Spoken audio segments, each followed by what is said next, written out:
Daniel Akroyd's Revenge. Chapter 2.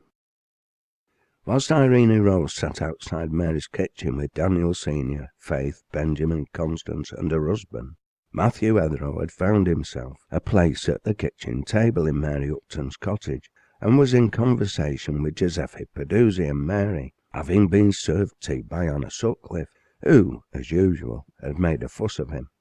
Now 26, Giuseppe had married his sweetheart, Amy Radbelt, and was the proud father of a 2-year-old lad, Giorgio, who sat on his knee. The Italian had grown into a handsome young man. He no longer earned his living by playing the hurdy-gurdy, although he occasionally entertained patrons of Mary's kitchen with the instrument. He developed his singing voice, and found himself in great demand. The Italian tenor had no shortage of employment, both on stage and as a teacher.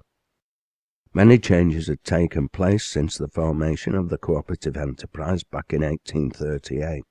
The co-op members had weathered the storm of the industrial unrest of 1842, and even though they cut prices to the bone during the period of the general strike, they still managed to pay a healthy dividend at the end of that year, both to themselves and to their regular customers. Additionally, the assistance and hospitality they provided the strikers, particularly those from other areas of Manchester and outside the town itself, had not been forgotten, and those who travelled into the town centre often drifted to Mary's kitchen for sustenance and a chat about old times. Mary Upton had officially retired, and Amy had been elected by the co-op members to be their new manager, head cook and bottle washer, with Anna Sutcliffe as her deputy. Nonetheless, Mary remained at hand to give advice and assistance whenever needed, and still played a major role in the organisation of the nursery. This now catered for over 20 mill workers' children during working hours. Within 5 years of the general strike, and as a direct result of it, the provisions of the 10 Hours Bill became law with regard to women and children employed in the cotton industry. The practice of recruiting pauper children as unpaid indentured labour in the textile mills was also ended in 1847, although it would take another 20 years before the Factory Acts were applied to all manufacturing industries. However, the 9 years since 1842 had not been without their difficulties. The great hunger in Ireland and the flight of those who had the strength and means to flee from destitution, starvation, disease and death had not helped, and the resultant problems, not least for Manchester, faced with a further increase in population, hadn't peaked until well after 1846. Over 1 million Irish died because of Queen Victoria's government's failure to ensure just a little of the food available in plenty was made available to the Irish poor. Another 2.5 million migrated to the United States, Canada, Australia and Britain. Yet throughout the period of what the British insisted on calling the famine, wheat, barley and oats, along with beef and dairy cattle, pigs and mutton, continued to be exported from Ireland to England in great quantities. The manufacturers had of course welcomed a new influx of Irish migrants desperate for work, as a cheap source of labour and to boost the reserve army of the unemployed, as they would welcome anybody and anything that undermined wage levels. Indeed, in June 1844, the Times of London, not particularly noted as a tribune of the people, felt the economic distress amongst both the agricultural and industrial labourers in England sufficiently dire to issue the following warning: "War to the mansion, peace to the cottage, is a watchword of terror which may yet ring through the land. Let the wealthy beware." Social conditions had not really improved since then. The housing situation in Manchester and Salford had certainly not changed, except to deteriorate through wilful neglect. Typhus, cholera, scarlet fever and tuberculosis continued to inflict death on the labouring poor year after year. The rivers which served as both towns' principal sewers were still the main source of drinking water. Employers generally had learnt to show a little more respect to their workforce and had been slightly less prone to rush into imposing wage cuts, although they still neglected their welfare. Industrial accidents, if anything, were growing in number, as machine speeds increased. Even the use of wage cuts had not disappeared and remained an important weapon in the manufacturer's arsenal. True, the workers were slowly developing their defences as they strengthened their trade union organisations, but still had a long way to go before they could be truly effective and not just weak defensive mechanisms reacting to events initiated by the employers.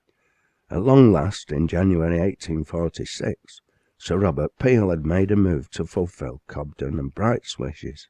He announced in a 3-hour speech to the House of Commons that the Corn Laws would be abolished on the 1st of February 1849, and over the intervening 3 years, a series of reductions to the import tariff would take place, thus allowing cheap supplies of this staple food to be imported.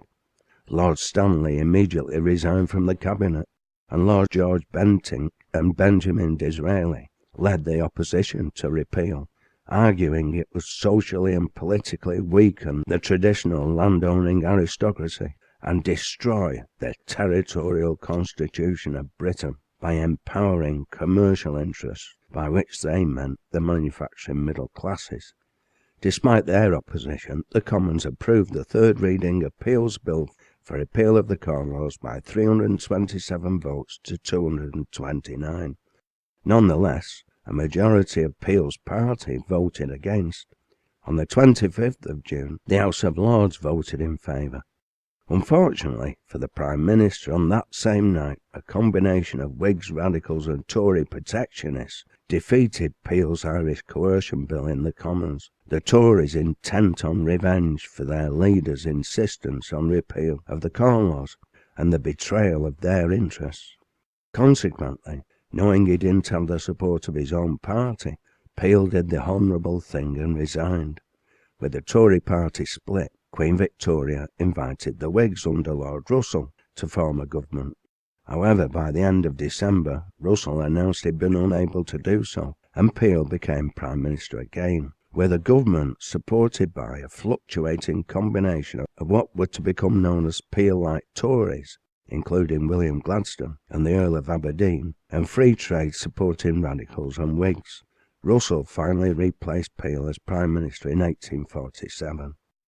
Since 1846, as Michael O'Donnell had so accurately predicted over a decade before to his friend John Doughty, as the price of corn went down, the pressure to reduce wages increased. The need to develop and strengthen workers' organisation became increasingly apparent and ever more pressing, a fact underlined by Parliament's out-of-hand rejection of the Third Great Petition for the People's Charter in March 1848. This contained over 4.5 million signatures, some 5 times the British electorate's total number. Now, in 1851, Matthew had received a letter from David Morrison, who, following his release from prison, had found himself blacklisted due to his role in organising the 1842 strike. Having been refused employment at his old place of work, he'd moved to Swindon in 1843 with his family, where he'd found employment as an engineer with the Great Western Railway at their locomotive works in the town. In the intervening period, he kept in touch with those who'd supported his wife and family during difficult times. His letter related how he, along with other trade unionists, had helped found the Amalgamated Society of Engineers through the merger of a number of specialist craft unions earlier that year. The ASE was one of the first unions bringing together the rapidly growing number of skilled engineering workers on a national basis in a bid to meet the needs of the modern era, overcome sectional differences, and to replace fragmented locally based organisations, the first of what were to become known as the New Model Unions. It was a piece of correspondence full of hope for the future. David reported his employer had put his talents to good use. Promoted to the company's research and development department, he added a team of highly skilled workers. His wife Janet flourished with their growing family living in a healthy, semi-rural environment, far different from that of polluted Manchester. He'd asked Matthew to have a word with Daniel before he started his employment. The ASE had members at Mallows, and David felt Daniel should join the union at the earliest opportunity. Matthew had discussed the matter with his son-in-law, and they'd agreed to speak to the lad jointly. The problem now exercising the mill owner's mind was to find the opportunity. Daniel was a popular young man, especially with the girls. Maybe the question of trade unionism and his future in the engineering industry could wait, not least because it was the last day of his childhood. Irene Rose's concerns were different.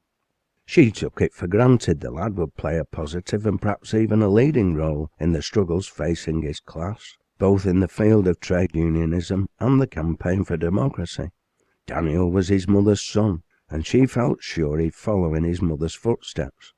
Because of his mother's death and the relationship that had existed between Bess Ackroyd and herself, Daniel's subsequent upbringing had been rather unique, providing him with an intimate knowledge of two very different worlds, and he'd been subjected to the influence of two quite different environments.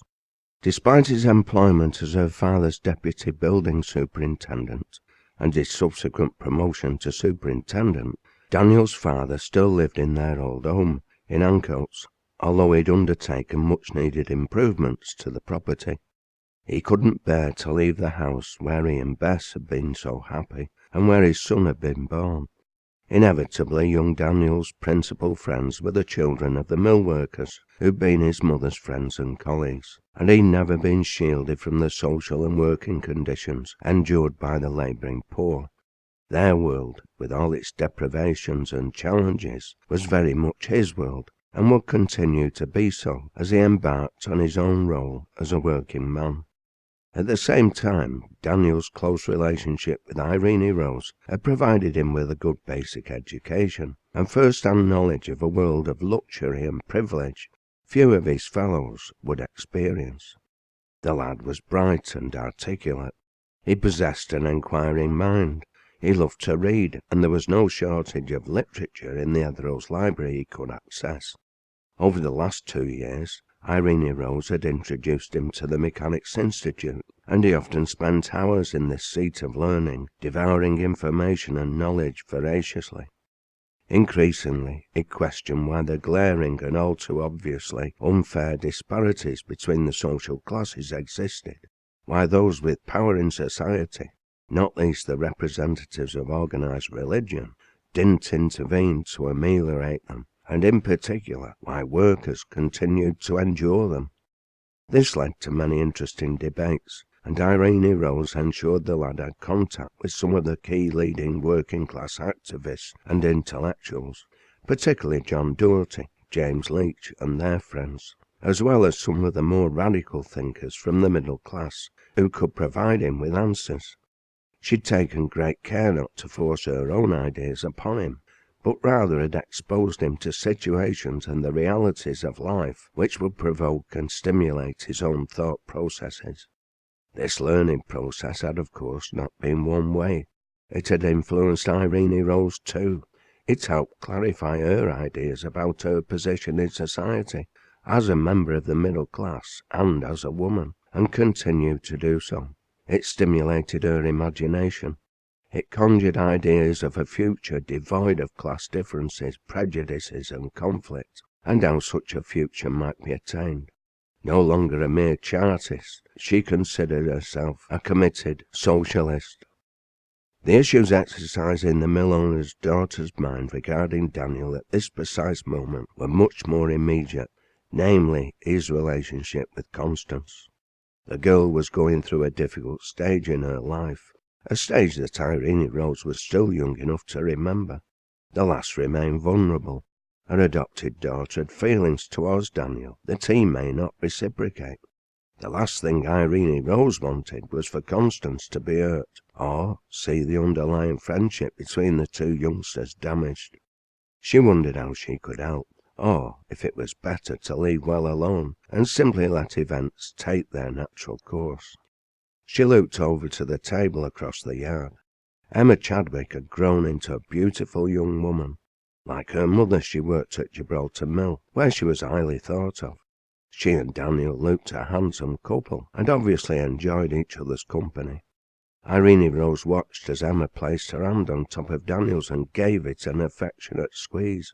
Now she was rising from her seat, smiling and looking as pleased as Punch. She leant over towards him and ruffled his hair briefly. She laughed and said something to him, shaking the locks of her own thick dark hair as she adjusted the shawl on her shoulders.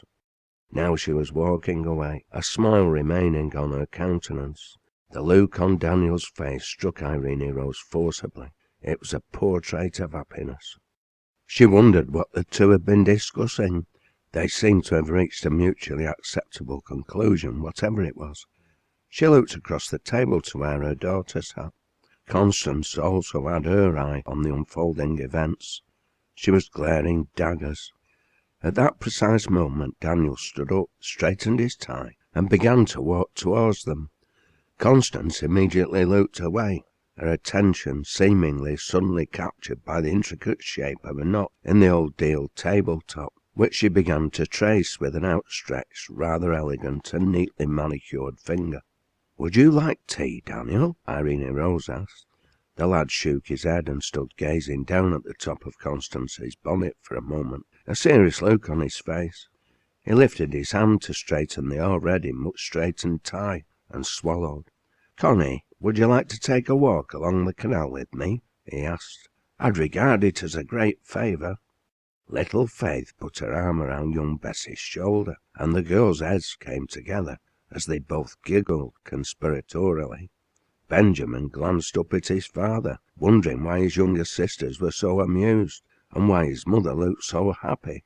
Michael shrugged his shoulders in return, although he too had an expansive smile on his face.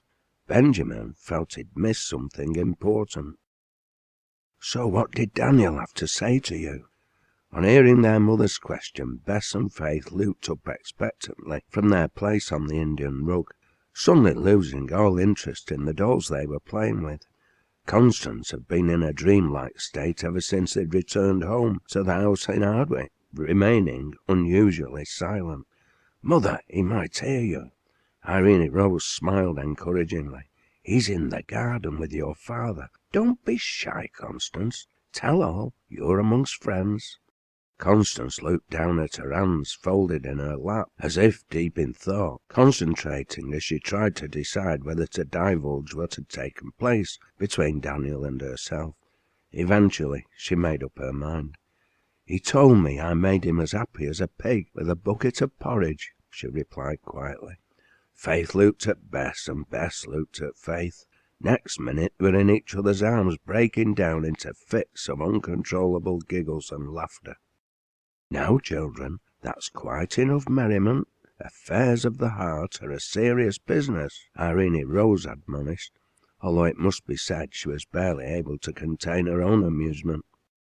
"Daniel ne'er said that," Bess responded. "He'd have said, 'Thou makes me as happy as a pig with its head in pail of porridge.' It's one of his favourite sayings." She looked at her older sibling. "He's always saying it to me," she added with a note of triumph, swiftly adding rather defiantly, "Anyway, I told you Broad Lancashire was the language of the poets." Constance's mouth opened, but fortunately for Bess perhaps, so did the library door, as Michael, Matthew and young Daniel entered the room. Grace the maid followed on close behind. "Would you like me to serve the tea now, Miss Rose?" she asked. Constance positively shot out of her seat. "I'll help you, Grace," she exclaimed. "The tray will be far too heavy for you." Again little Faith looked at Bess, a grin spreading over her mischievous face. Bess laughed in her turn before saying, "Helping the maid, how common, and she's from such a good family." "I don't think it's a good idea to join the union." Michael O'Donnell looked at Bess Ackroyd's son in disbelief. Constance sat quietly, all ears. This reaction was one that nobody could have expected. Matthew gathered his wits first. "And why do you think that, young man?" "I think I'm quite capable of making my own way in the world. I believe in individual liberty. I intend to work hard, and all I expect in return is to be treated decently and be paid commensurate with my work." Michael looked around at Irene Rose, seeking her support, but she seemed oblivious to the conversation, concentrating on her embroidery. Constance positively beamed approval. "In an ideal world that would be fine," Michael responded. "But we don't live in an ideal world. From what I've been told by my father, by you and Mr. Etherow, William Mather's a fair man and a reasonable employer." Matthew frowned, shaking his head of long white hair. The mill owner wasn't used to being called Mr. by young Daniel. It was normally either uncle or, if the lad was being formal, great-uncle. "Daniel," he replied rather sternly, "I regard myself as a good employer, but that doesn't mean my workers don't need a union. The fact is they do, and I believe it's in my interests that they are. How on earth can I be expected to deal with 450-odd workers individually and pay due attention to their grievances?" He shook his head. "I don't know what your dear mother would say if she could hear you now." "My mother can't say a thing because she was a union member and a Chartist. That's why she was murdered. That's why Nathaniel West ran her down like a dog in the street," Daniel responded. Constance looked stunned, this being extremely shocking news to Daniel's admirer. "Yes, you're quite right, Daniel," Michael O'Donnell interjected, trying hard to keep his own voice soft. "That's precisely why your mother died and why you should continue her work in honour of her memory, as we all try to do. Your mother wanted to provide a better future for you, just as most working people want to provide a better future for their children. But she knew the only sure way she could achieve that was in combination with her fellows. As individual workers we're weak and powerless. Together we're strong. We can only guarantee the betterment of our own individual conditions through the betterment of all." "With respect, Michael, I'm not stupid," Daniel responded, shaking his head. "I have confidence I can deal with any man on a one-to-one basis. I'm quite capable of negotiating with my employer. I will give a fair day's work, and in return I will ask for a fair day's pay. It's as simple as that. I intend to work hard, to study at the Mechanics' Institute during the evenings, make my way in the world by my own efforts, and become a manager eventually." "There's nothing fair about employment," the mill owner interjected with a wry smile. "The only fair thing in the world we live in is the weather, and that's not guaranteed, not by any means." Daniel looked at him quizzically. Matthew returned his gaze, locking on to the lad's dark brown eyes. "When you deal with somebody like me, or William Mather for that matter, young man, you're dealing first and foremost with a businessman, a hard-nosed, hard-headed merchant, somebody expert in two things above all else: buying and selling." He pushed back slightly, tilting his chair, determined to make his point. "I buy cheap as possible, and I sell dear as the market will stand. That's the secret of successful business. That's how one makes a profit in our wonderful laissez-faire capitalist system." "Yes, sir, I understand that." "Do you really, young man?" Matthew shook his head. "I don't think you do, because if you did truly understand, you wouldn't think twice about becoming a member of the union." Michael O'Donnell smiled as the mill owner began to acquaint the lad with the facts of economic life. "You see, Daniel," the mill owner continued, "in the case of master and men, the master is the buyer, and you, as one of the men, are the seller. You've only one thing to sell that's of interest to me, and that's your labour power. I have everything else I require: the mill, the machinery, the product, and the customers. I don't even need men. All I need is a few hundred hands to operate my machinery, and I can flood the market with my cotton yarn and make my fortune. But to do that, I need to purchase hands. I need labour power. Without it, my mill and my machines can't produce anything. So here we are. I want to buy your labour power, and I want to sell my labour power. Excellent. We have something in common at least. However, I want to buy your labour power for as little as possible. I have to compete with other manufacturers, and they continually try to undercut me. I have to keep overheads down, and wages are simply an additional overhead to me." He looked the lad in the eye. I'll make you an offer. I'll provide you with just enough wages to buy food to keep you going and nothing else. You provide your clothes, your drink, your own shelter, and everything else you require." "That's not fair," the lad responded. "How am I going to provide those things without a fair day's wage?" "Like I said, there's no such thing as fair when it comes to the relationship between master and men. You could get another job. I only require your labour power 12 hours a day for 6 days a week. That leaves you another 12 hours a day and a whole Sunday to earn sufficient for clothes, shelter, and any other small luxuries you might require." The lad shook his head in disbelief and disgust. "I'm sorry, Daniel Ackroyd, you're not my slave. If you were, I'd have to maintain you. But you're a free man. That's the beauty of laissez-faire capitalism.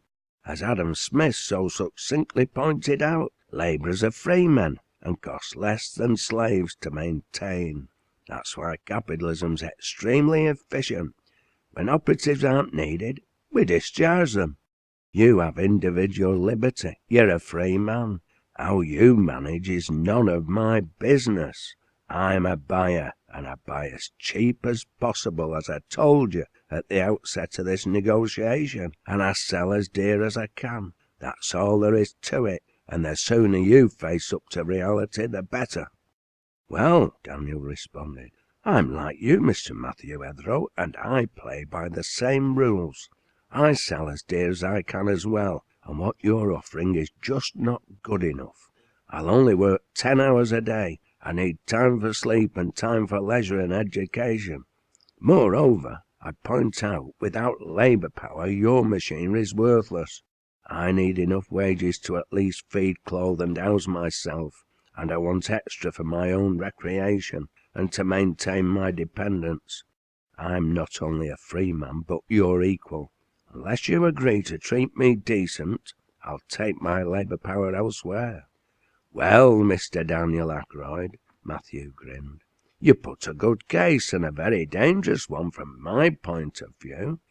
If all my workers had such ideas, I'd be in trouble, wouldn't I? You sound like a socialist agitator to me, a potential demagogue, a troublemaker. I suggest you go off and play, and I suggest you do it now, because for every worker that wants to sell his labour power dear, there's 100 more so desperate for work they'll sell it cheap." He laughed an evil-sounding laugh. "Go out in the street now, Daniel, see for yourself just how many men are clemming for the lack of work. And furthermore, if you are my equal, why do I enjoy the vote, whilst you never will? I have power, economic and political. You have nothing except your labour power. You're a mere wage slave, a pair of hands, nothing more. You need to face up to that reality. Be off with you. A bit of starvation might put you in a better frame of mind." He placed his hand on top of young Daniel's. "That's why I'm worth a fortune, and why you need to be a member of a trade union. The only way you can ensure you're able to sell your labour power at anywhere near a fair price is to eliminate the competition between you and your fellows. That competition enables me and all manufacturers like me to undercut wages." He grinned at the lad. "Its elimination can only be achieved by all workers combining and acting together. There's simply no other way within the present economic system. If you can find one, you'll make your fortune." "All right, I think that's just about enough for one day, young Daniel Ackroyd."